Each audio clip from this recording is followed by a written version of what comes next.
Dans la première lecture qu'on a entendue ce matin, qui est tirée des Actes des Apôtres, on nous rappelle un moment très important dans le début de notre Église. C'est un moment important parce qu'il veut nous rappeler c'est quoi l'essentiel de notre foi, qu'est-ce qui est le plus important pour nous autres qui sommes des chrétiens et des chrétiennes. Alors, je me remets un peu dans le contexte, ça se passe au tout début de l'Église. C'est bon de savoir que quand l'Église a commencé, après la mort, résurrection de Jésus, les premières personnes qui ont cru en cette présence de Jésus ressuscité dans leur vie, les toutes premières personnes, c'était des Juifs. Des Juifs qui se sont convertis, qui ont dit hey, « le Messie qu'on attendait, c'est lui ». Alors, comme personnes juives, ces gens-là, c'était des gens qui avaient une formation religieuse, qui avaient été juifs toute leur vie. Là. Et vous savez que pour les Juifs, ce qui était important, c'était de suivre les lois. Eux autres, ils suivaient des lois juives là, depuis qu'ils étaient tout jeunes. Mais au début de l'Église, il est arrivé un fait surprenant que personne n'avait prévu. Ce qui est arrivé, c'est que les gens qu'on appelait des païens, c'est qui ça qu'on appelait des païens? Bien, c'est ceux qui n'étaient pas juifs. On disait, ces gens-là, ils ne croient à rien, ces gens-là, ça vaut pas cher. Et au tout début de l'Église, il y a des païens qui ont dit, bien, nous autres aussi, on croit qu'il est présent dans notre vie. Est-ce qu'on pourrait devenir chrétien? Est-ce qu'on pourrait faire partie de votre Église? Et ça a provoqué toutes sortes de discussions parce que, c'est pas comme ça qu'on pensait. Dans la tête des Juifs qui étaient convenus, ils disaient, hey, on commence-tu à accepter n'importe qui, là? C'est pas du monde comme nous autres. Est-ce qu'on va accepter n'importe qui dans notre Église? Et il y a eu même des chicanes, là. Ce moment-là, on appelle ça le Concile de Jérusalem. Ça a pris un certain temps avant que ça se règle. Et la conclusion qu'on nous donnait ce matin, c'est de dire, bien, à un moment donné, on s'est dit, si l'Esprit de Dieu agit dans ce monde-là, s'ils prennent conscience que c'est Dieu qui est en train d'agir dans leur vie, puis on les regarde aller, puis ils font du bien, qui on est, nous autres, pour les refuser si Dieu est en train d'agir à travers eux autres? Et le message pour nous, c'est quoi? Qui va marquer la suite de notre Église, puis on a besoin de se le rappeler, parce que des fois, on s'éloigne de ça. C'est de dire, c'est quoi l'essentiel de notre foi? L'essentiel de notre foi, c'est pas d'abord de suivre des lois. C'est pas ça l'essentiel pour un chrétien et une chrétienne. Oui, les lois peuvent nous aider, mais c'est pas l'essentiel. Mais c'est quoi l'essentiel d'abord? L'essentiel, c'est de croire que Dieu est présent, agissant dans ma vie, aujourd'hui, puis il m'accompagne. Ça, c'est l'essentiel. Pour le reste, bon, on est des chrétiens en cheminement. Qui peut dire ici, moi, je suis toutes les lois? Donc, il faut vous baisser la main, voilà. Voyons donc, on est tous des gens en marche. S'il faut être parfait avant de devenir chrétien, on est tous éliminés puis curés en premier. Donc, c'est important de se dire, nous, l'important, c'est que je crois que Dieu est là, qui m'accompagne, puis le reste, bien, j'essaie d'avancer moi aussi sur la route. Et ce que je viens de compter là, ce qu'on appelle le Concile de Jérusalem, il a marqué la suite aussi. Et de temps en temps, au cours des siècles, on s'éloigne de ça.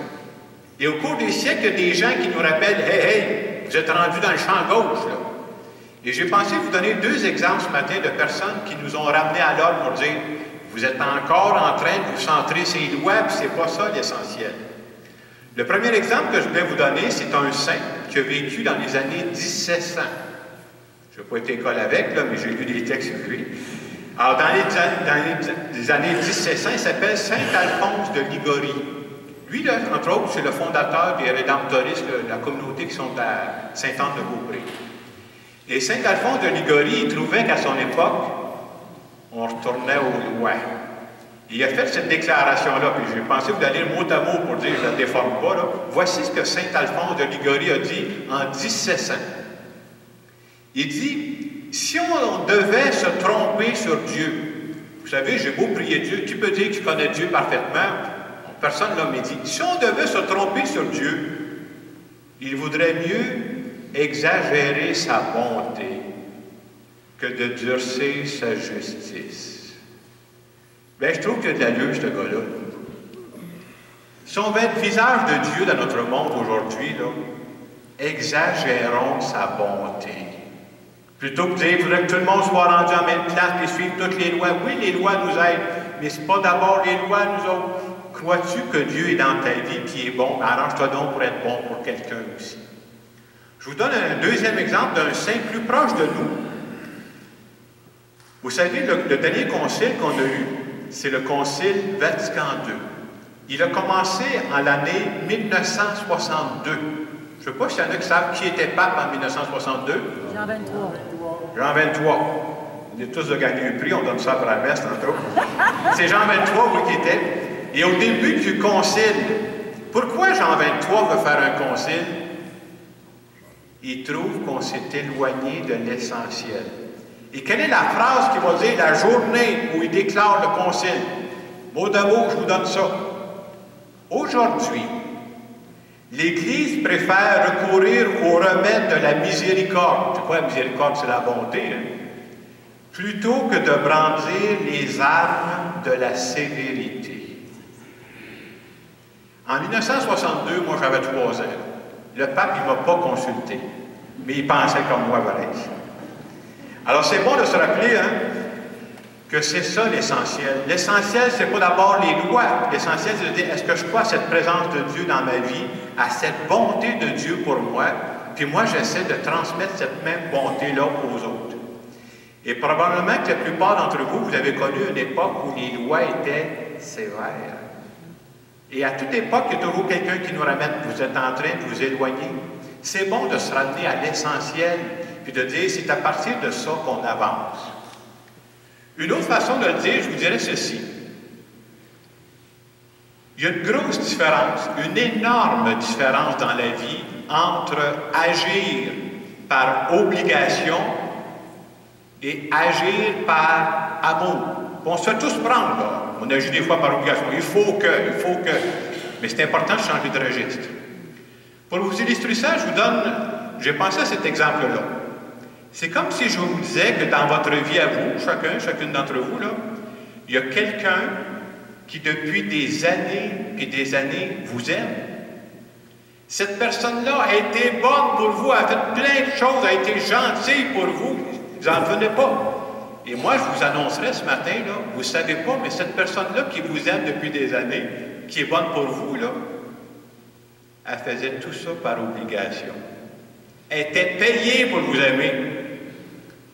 Moi, je pensais à ça, je me suis dit, si quelqu'un m'annonçait ça ce matin, là, me semble, je ne sais pas comment je réagirais, là. Hey, je veux bien t'aimer, mais quelqu'un qui est payé pour m'aimer, c'est un peu fort, là.